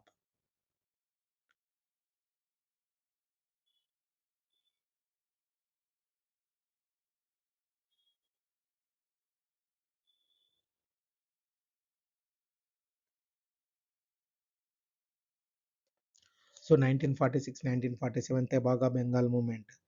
Then 1946 to 15, Telangana against the Nizam and Jagirdari system. And it continued after independence. This is armed force struggle. A movement that keeps fighting after the British have gone was never an auxiliary of the movement to remove the British. So its object was not sovereignty over a flag, it was land also. The third stream, that is labor, and the road that runs backwards. Everywhere else, a chapter statutes follow disorder. The factory acts do not.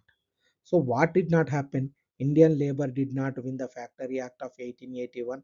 What happened? The push came from the Lancashire textile lobby, mill owners fearing an Indian industry running on cheap unregulated labor. Then Commission 1875, Act 1881, Second Act 1891. So what did not happen?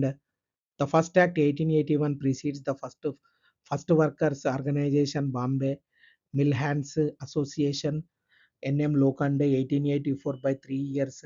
So Lancashire pushed for the acts to injure Indian competitiveness. Indian nationalists opposed them to protect it.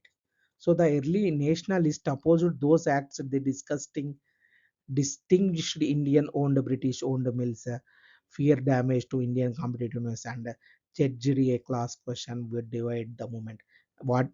This did not happen. So the Indian worker was the object of both calculation and by constituency of neither. So latter Tilak's paper behind 1899, railway strike, AITUC 1920 established, Lala Lajpat Rai, its first president, Bombay textile strike, and Girni Kamgar Union 1928, Meerut conspiracy in 1990, 1929, and 23. These are labor unions. AITC, AITUC, etc. The rule holds and it sharpened what the colonial state acted on pressure, never on argument. The colonial state acted always on pressure, so never an argument. But the pressure did not have to come from India. It could come from Manchester, and when did work, when it did, it worked faster. And none of it applied to the British-owned tea and coffee plantations, where breach of a labor contract remained a criminal offence. That so, what are the three readings and the dated resolutions? The three readings we discussed already in the way that nationalist, Marxist, subaltern approach. So, nationalist ones, auxiliary streams. These movements fed popular energy and anti colonial feeling into the mainstream. The Congress eventually organized. Strongest on after 1936 comes to Marxist class struggle. Peasants against landlords and money launderers, money lenders, workers against capital, the colonial state guaranteeing both, and bourgeois leadership repeatedly containing them. So strongest on where the convergence broke. Subaltern. Here subaltern is neither an autonomous domain of politics with its own idiom, leadership and objectives, misdescribed the moment it is felt the contribution of something else. This is the pre 1900 rising strongest term. So what is the sentence here? The subaltern reading is strongest on the pre 1900 risings, whose objectives Mundaraj restoration of a customary order cannot be stated in nationalist vocabulary at all. The nationalist reading is strongest after 1936, and the Marxist reading alone explains why the convergence broke down exactly where property relations were stake. So, what is the state statute table? The paradox crashed. Serencia, rising 1837, outcome on the ground, won the battle, leadership hanged. In the statute book, Kolhan given district administrative status, recognizing whole self-governance. Santal Hul 1855, outcome is what? Defeated with martial law. Statute book Santal Parganas, a non-regulation district with transfer restrictions. Indigo 1859-60, not defeated, won outright. Indigos.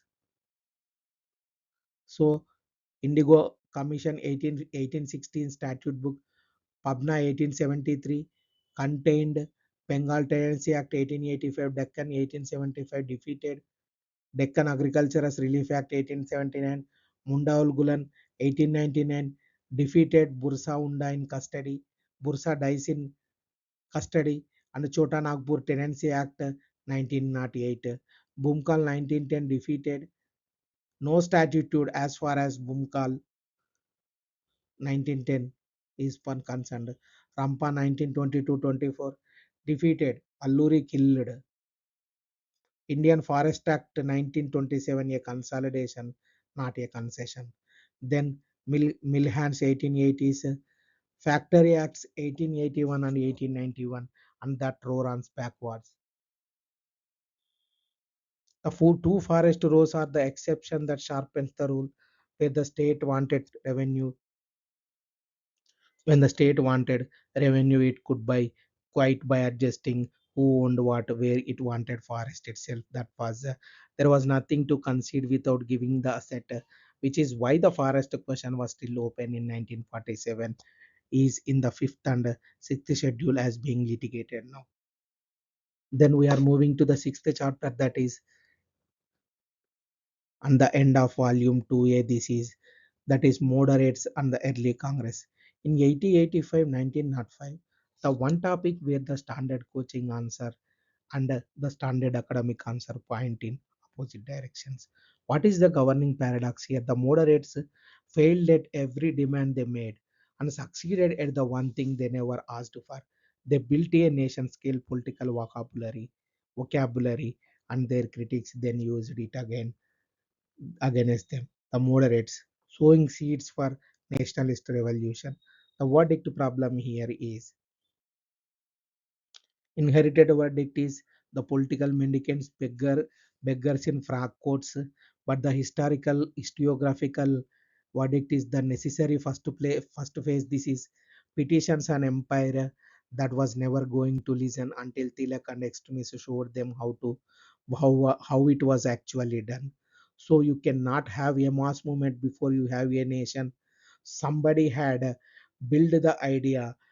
There was one country here with one grievance. It became to us from extremists who had an interest in it, but not an evaluative answer that treats the inherited verdict as a fact has already lost. That does not make it wrong. It does mean it needs a position, not fact. So most candidates have observed the first verdict without ever noticing they observed it. So this is the way the historiographical verdict is needed as far as moderates is concerned. Before 1885, the Congress did not create before 1885, the Congress did not create Indian politics. It federated half a century existing association. In 1835, the Landholders Society, Calcutta represent a class, the name concedes. In 1851, the British Indian Association, 1870, Pune Sarvajanik Sabha under Ranade, Govinda Ranade, Mahagovinda Ranade, M.G. Ranade. 1876, the Indian Association Calcutta and Surendranath Banerjee takes up civil services age limit question and organizes an all India agitation around it. 1884 and 1885, Madras Mahajan Sabha Bombay Presidents Association, Tyabji Badruddin Tyabji, then Firoz Shah Mehta and Telang. So the transition is between 1813 and 1876 from an interest defending itself to a body claiming to speak for a country. The ICS age limit was lowered to 19. Banerjee toured the country on and a technical grievance about an examination became the first genuinely national campaign. So this is before 1885, 85 existing associations. So then 1885 on the safety valve question. In 28 December 1885, Gokul Das, Tejpal Sanskrit College, Bombay, 72 delegates W.C. Banerjee in the chair evo Hume as convening hand. This is the first meeting. What is the safety valve hypothesis? So the reading here is Hume having seen intelligence reports suggesting a coming upheaval helped create the Congress as a controlled outlet. So letting political pressure escape before it become another 1857. The version most students carry come through Lala Lajpat Rai, who used it in 1916 to attack the moderates from left. But what is the problem here? He cannot explain why a body designed to contain nationalism produced with 20 years the men who splits open. So then what is the lightning conductor? This reading is Pipin Chandra's inversion. The question is not whether Hume wanted a safety valve, he may well have. But the question is who used whom? The Indian leaders used Hume as English frontman who made an all India body possible without immediate suppression. So, what is the problem here? Has to work harder than it admits to explain why the early Congress was quite so differential for quite so long.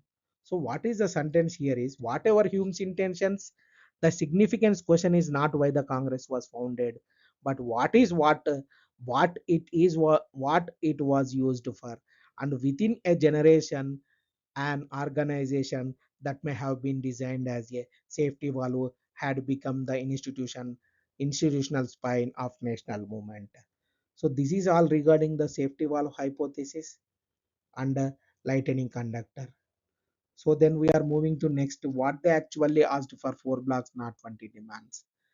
The constitutional, administrative, economic and rights. So what is the constitutional? Expansion of legislative councils, more Indian members in that. The sharper demand is control over the budget, right to discuss finance, then to vote on it, and administrative one, Indianization of services. So note the form here is simultaneous ICS examinations in India and Britain. Argue not from fairness, but from economics. Every British official was a salary paid out and a pension remitted home. Indianization is an anti-drain measure. Then comes to economy part, reduction of military expenditure and home charges, tariff protection for Indian industry, lighter land revenue straight out of Nauroji and Ranade and that. So what are the rates? Separation of execution and judicial functions, freedom of press, repeal of Arms Act. So read the four together and notice what is missing. So not one of them asks the British to leave. In this, every demand is deemed to be governed better, and most demands to be governed more like Britain's. That is not a slip. It is a strategy holding Britain to Britain's own stated principles, exactly as the economic critic did with British own statistics. So this is regarding they asked about dominical status is not also asking, they are asking constitutional reforms, administrative reforms, economic reforms and rights reforms. Moderates the method and the mendicancy charged answered their own words for it, prayer, petition, protest, a description, not a hostile label. What they actually did is annual sessions, resolutions, memorial to part. In India, a British committee of the Congress from 1818 and running the journal India from 1890 aimed squarely at British public opinion in London. So Dadabhai Nauroji, elected to the House of Commons in 1892, Liberal member of Central Finsbury, arguing the Indian can inside the institution that made the decisions Westminster. So evidence passed before the Welby Commission on Indian expenditure 1895 in London. This is not making, that is lobbying, that is not begging, and it is what every constitutional nationalist movement in the world was doing the 18th, 19th, because it that that nobody where anywhere had yet demonstrated anything else worked. Then moving to the record, what they got and what killed the method. Indian Council Act 1892, Karjan 1899 to 1905, the marker almost nobody notices. Under the Indian Councils Act 1892, what happened? Considered enlarged the councils, admitted an indirect disguised element of election. The government would not use the word. Members many discuss in budget and ask questions. Withheld is what? No vote in the budget. Withheld, no supplementary questions. It was rewarded 7 years of constitutional agitation, and it was almost nothing. Comes to Karjan 1890 to 99 to 1905, considered not withheld. Calcutta Corporation Act 1899 and Universities Act 1904, both reducing Indian representation. And the partition of Bengal in 1905, pushed through against unanimous documented constitutionally expressed Indian opposition. What is the marker? The marker almost nobody notices here. The Swaraj is first named as the Congress declared a goal by Dadabhai Nauroji in 1906, Calcutta. The grand old man of Indian modern, the grand old man of modern politics, moderate politics. So withheld, the word does not enter the movement from the extremist wing. That is the movement, the method dies. Not because the extremists out argued the moderates, but because Karjan demonstrated in public that the fullest possible use of constitutional agitation could simply be overruled. So three readings of moderates, the device retired, what nationalist Bipin Chandra, then Marxist, and then Cambridge nationalist in one sentence. Bipin Chandra, a necessary preparatory phase. The moderates created the political base, the national framework, and the economic critique that everything after 1905 stood on. Judge them by what they built, not what they won. Judge them by what they built, not what they won. So this is the explains as sequel. Then the Marxist bourgeois politics, Western educated professionals and emerging Indian business interests pursuing objectives that served that class, framed that national demands collaboration is in effect, whatever is intent. This is explained as the economic demands. Then Cambridge, neither national nor class. Elite competition for colonial patronage, regional groups bargaining with the state for jobs, contracts, representation, with nationalism as the vocabulary of the bargaining. A narrow social base, they explains. So each reading is strongest where the others are weakest. And the national account alone explains why an organization patronage seeking elites produced with 20 years a movement it is founded could not control. So we will depend on nationalist Bipin Chandra policy for unanswered writing as far as UPSC is concerned. Then the real inheritance count both columns. So what is the real inheritance? Demanded and not one. Councils with real power demanded but not one. What is built and never asked for? A national organization that met every year and survived, which every latter movement inherited rather than had to construct. Simultaneous examinations they demanded but not one. A national argument that built, never asked for. The economic critic with applied every province at once, reduced military expenditure but not one. A political vocabulary, self-government, representation, rights, drain, in which all subsequent Indian politics, including the politics attacked them, would be conducted. Then tariff protection, they demanded but not one. A demonstrated negativity result. They rested constitutional agitation to destruction and proved it insufficient. Somebody had to run the experiment, separation of powers. The real inheritance they asked demanded, but not one. In the 1892 Act, it was whole ledger on the left and it was a token. So the line that holds that chapter together, that is, the extremist could denounce the moderates only in language. The moderate had supplied. Tilak's demand for Swaraj is a birthright is unintelligible without 20 years of prior argument establishing that Indians constitute a nation with rights at all. So this is the real inheritance count both columns. So what are the six paradoxes? One argument. The first one is company state. The paradox here is India was conquered with Indian soldiers paid from Indian revenue by company, losing money on trade. The second chapter, that is 1857, the paradox is fought to restore an order that had already ended, and it produced the modern colonial state it was meant to prevent. And then third chapter, that is colonial economy, this is most important one. Deindustrialization, commercialization of agriculture, drain of wealth. The most railway connected economy in Asia was the one where grain moved out of districts that were starving. The fourth one is reform movement, peasant movement, labor movement, tribal revolts. These are fifth one. That is fourth one, reform, socio religious reform movements. Rajaram Mohan Rai. A body of law changed almost nothing, and movements with no legal power that changed how millions understood themselves. Then tribal and peasant movements, defeated on the ground and won in the statute book. The law usually passed by the government that had just crushed them. So the moderates, they failed in every demand and succeeded at the one thing they never asked for. So the one argument here is every actor got what their methods made visible, not what their intentions aimed at. And the colonial state never responded to an argument only to demonstrated cost, except where the state wanted to the asset itself, in which case it conceded nothing. So what are the most probable questions for chapter 1 to chapter 3? For 2026, the first chapter is a named administrator or a comparison of two, like the likeliest form.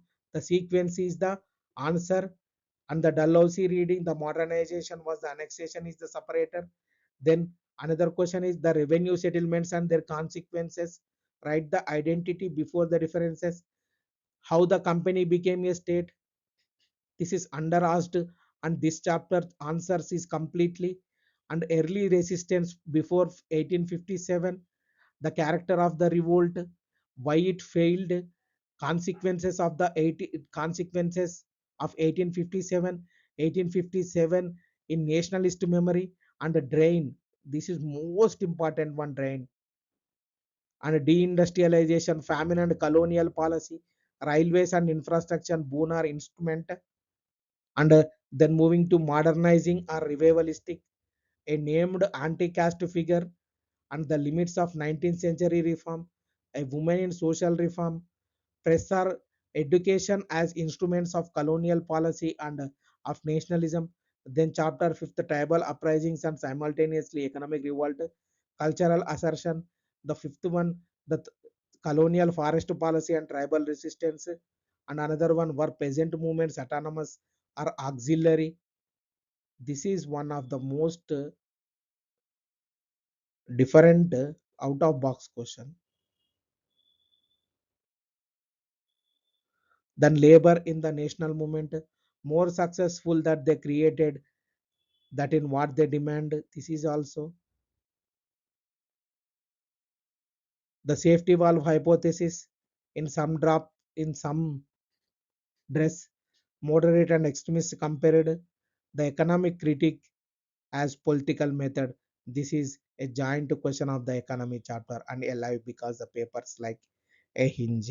So these are all the six chapters belongs to the chapter the modern Indian history as a to a volume. Then remaining chapters we will discuss in the second 2B in the next class. Thank you.